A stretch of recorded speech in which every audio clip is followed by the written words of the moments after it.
you mentioned that, the EMT part. Now, when did you start, when did you qualify on that? Oh, geez.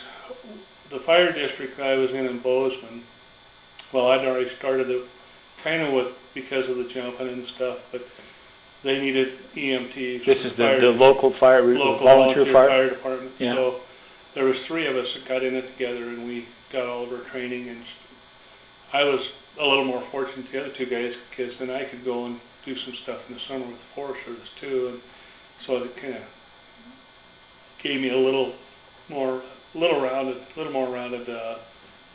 basis for my EMT stuff. And then I was real fortunate in that we had a great nurse out of Ashton that came up and trained with us at West.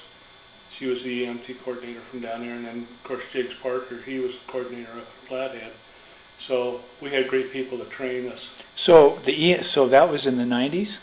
That was in the 80s. The 80s. So how many EMT were jumpers, do you think? Or how many jumpers were EMT? Parker and I were the only 2 at West at the time. Did you use that training at all? Oh yeah. In 88, I'll bet that year especially, well, I jumped other rescues and stuff too, but that year I got more EMT stuff in 88 than I had all the years combined. Like what kind of stuff? What would be? Oh, when I was there, I rescued, well, we had a guy that they said he had a back injury and went up and. Where was that? Up on the fire, on the Fan Creek fire. We went in and put him on a kid, and we put a kid on a skid, took him out. We had bee stings, we had torn ankles, blisters, dollar blisters on people's feet, treated, and a lot of sprained ankles, a lot of minor stuff, but it was stuff that would have stopped the guys from working if you didn't get after it. And did you ever jump using the EMT for a rescue or something? Yeah, we actually was on the jump with, I want to say Hutchinson, but I can't remember. We jumped fire down by Jackson, actually by Fremont Lake, and he came in and he hit into the rocks and he broke his kneecap in like 5 places. And we pulled him out of there. I had another EMT with me at the time. It was Cox. What's his first name? See, old timers. Was kind of the lead guy on that one, but we got him out. We had I jumped one fire in which Strohmeyer came in and hit the side of a tree and fell out of the tree and basically had a concussion. But it was just going on dark, so we ended up just laying him down all night and watching him. Same fire, Floyd Whitaker bruised his heel real bad. He couldn't even hardly walk, and he wanted to go up the hill, and I made him stay. And I said, I need help taking care of Strohmeyer. So anyway, I came to stay there. And nobody was going to argue with Floyd. I mean, what was he, 6'3", 4 at least? About 230. I don't know how big he was, but he was big. But I convinced him after he couldn't hardly walk that he should stay down there and help me. And so I've had rescues, but like I said, that 1 year in 88, I spent more time with different little rescues of different things than all the others put together. Yeah. Huh. Yeah. I talked to one guy, he was EMT qualified, and the only person he ever took care of was himself. I talked to another guy who never got to use it. It's just like, I guess it's luck of the draw, Yeah. I think, yeah. Well, yeah, if I hadn't had 88, I probably wouldn't have used it that much either. I just happened to be at the place. Well, how many times did you go to Alaska? 5. Went 77, 83, the infamous 83, 85. No, I only went 4. And then again in 87. So why'd they call 83? That was after my time, the infamous 83. That was when we were having a $20, everybody threw their $20 in for the flip. And they went out and we bought all the booze and everything. Now tell me how, I don't know how that works. Tell me how that works. Basically, at the end of the year, they have a big flip contest, and everybody throws $20 in, and the winner gets all but 10% of which was what paid for the party, of whatever's there. Help them on to college, whatever. And they actually have a real big rules. They have a stick out there that you can flip over and things like this. And You mean you flip what over a coin? dollar, A dollar? silver dollar. Yeah. And you heads, you were out. Flip a tail. I think that year it went to 11 or 12 times before they got a winner. Maybe 13, I can't remember. But it was a lot of times. Yeah. I was out on about the third round. But anyway, the big party was on. And this is up in where, Fairbanks, or? Yeah, Fairbanks. And about 6 or 7 o'clock, they came, and we were supposed to fly out the next morning. Well, about 6 or 7 o'clock, they came around and said, hey, we're going to fly you out tonight because we got these special ticket deals. Somebody in the BLM came up with a midnight flight. Well, you get a bunch of jumpers that have already been partying for a while. That was not a good deal. So anyway, we went to the airport.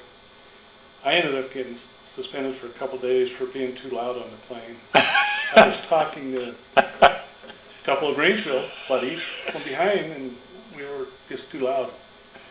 A couple of guys, Guernica got fired. He was riding a little track around with the baggage, and they was chasing him so he'd go underneath the thing, and then he finally ended up in the back. I don't know. Long story.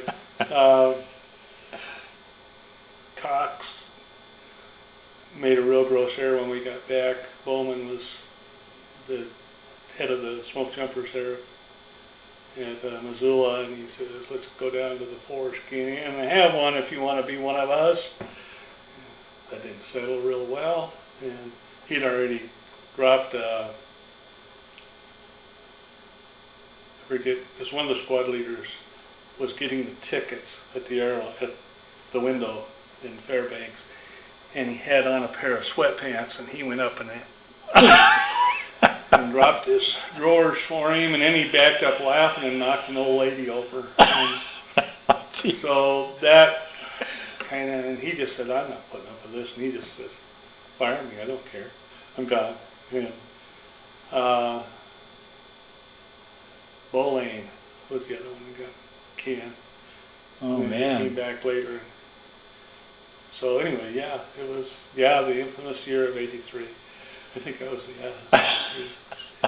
But yeah, I never had the jumps like we did in '77. You know, we had 10 jumps, 300 hours loads. Yeah. Just unbelievable year. Mostly you went up there and you got 1 or 2, maybe 3. Yeah. Well, do you have anything, when you look back over 18 years, did you have any, like, real unusual experiences, bears or things that just stand out in your mind as, a real keeper for a memory? I'm sure you have a lot of them, but. I've been on the trail crew for the last couple of years, and we get sitting there, and some of these guys, they get really rolling, and they got more stories. And I remember one guy, I think he could have talked all night all by himself, except that he had to leave a little room for some others. And yeah, when you get reminded, when you're sitting there listening to this, oh yeah, I remember the time that. Yeah.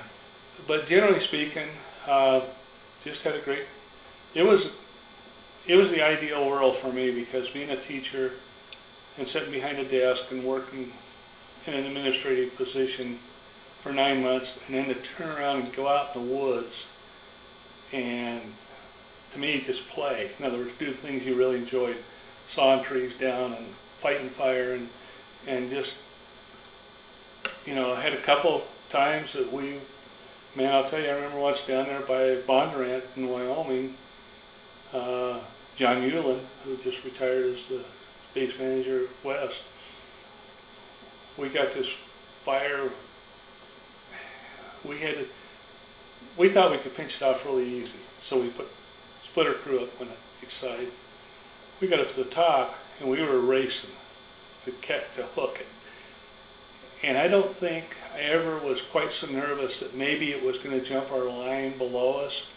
Because I didn't, you didn't want to go up and over and hook because you don't want to be fighting downhill fire. That's why we split and went up both sides. But I remember we only had like 3 or 4 of us going up that side because it wasn't as heavy. And John and I were just, it's a wonder we didn't have a heart attack because we were really barreling. And it was like, we got to the top and we're tying, I could see the other crew coming right below us. And I said, we better go back and check our line because that was a pretty skimpy line where we went through. Yeah. But that was one of the places. And then Walt Smith, speaking of Walt, we were over on the Salmon River, and I thought he made a hell of a good decision one night. They actually trucked us out to a fire.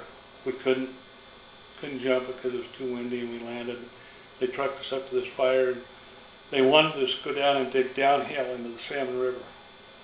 And he says, you guys just stay right up here. And he went down around and looked over, and he says, came back up, told the guy, he said, truck us home. We're not going down that ridge. Well, that night it exploded for about 5,000 acres right over the top of where we would have been.